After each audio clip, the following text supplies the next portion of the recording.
Aleyküm hanımlar hem mırsalar. Mine bugün sizlerden köpten kütken şahmat boyunca oyununuz başlanıp aldığında. Bugünkü oyuncularımız Jumabek Reymov және de Anala Abrasova. Bugünkü oyunumuz başlanıp aldığında. Bırak. Jumabek Reymov'un karşılası yeni oyuncusu oldu görünmeydi. Bu ne? Jumabek Reymov için hürmetsizlik mi? Onu alay süzük buladı.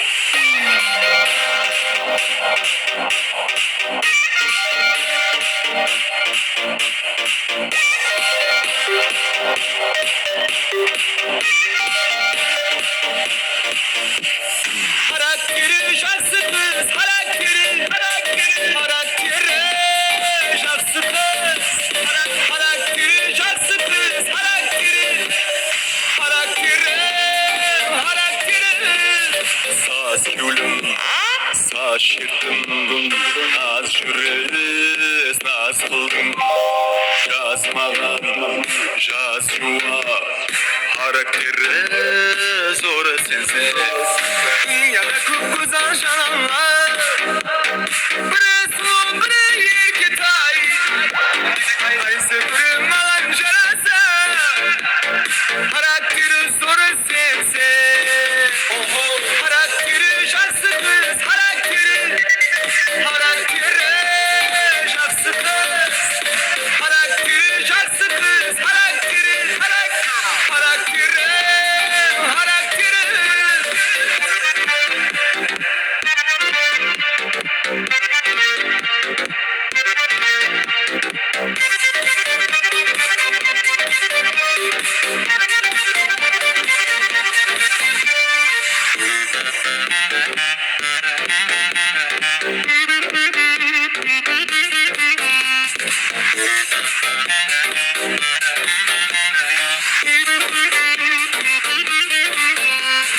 Uzunca kirme kas, endi bas yürgecaz, süygenim, küygenim, harakteri zor sense.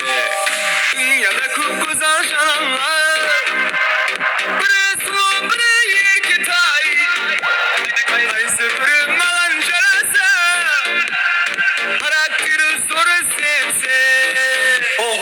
Azizler, Jumabek Reymov hem Anala Abrasova'nın keşigi oyun jumağı bugün. Şahsı kız, harakteri şahsı kız, harakteri.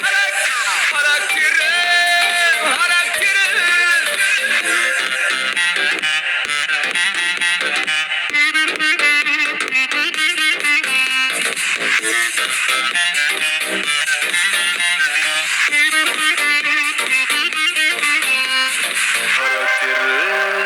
zor sense.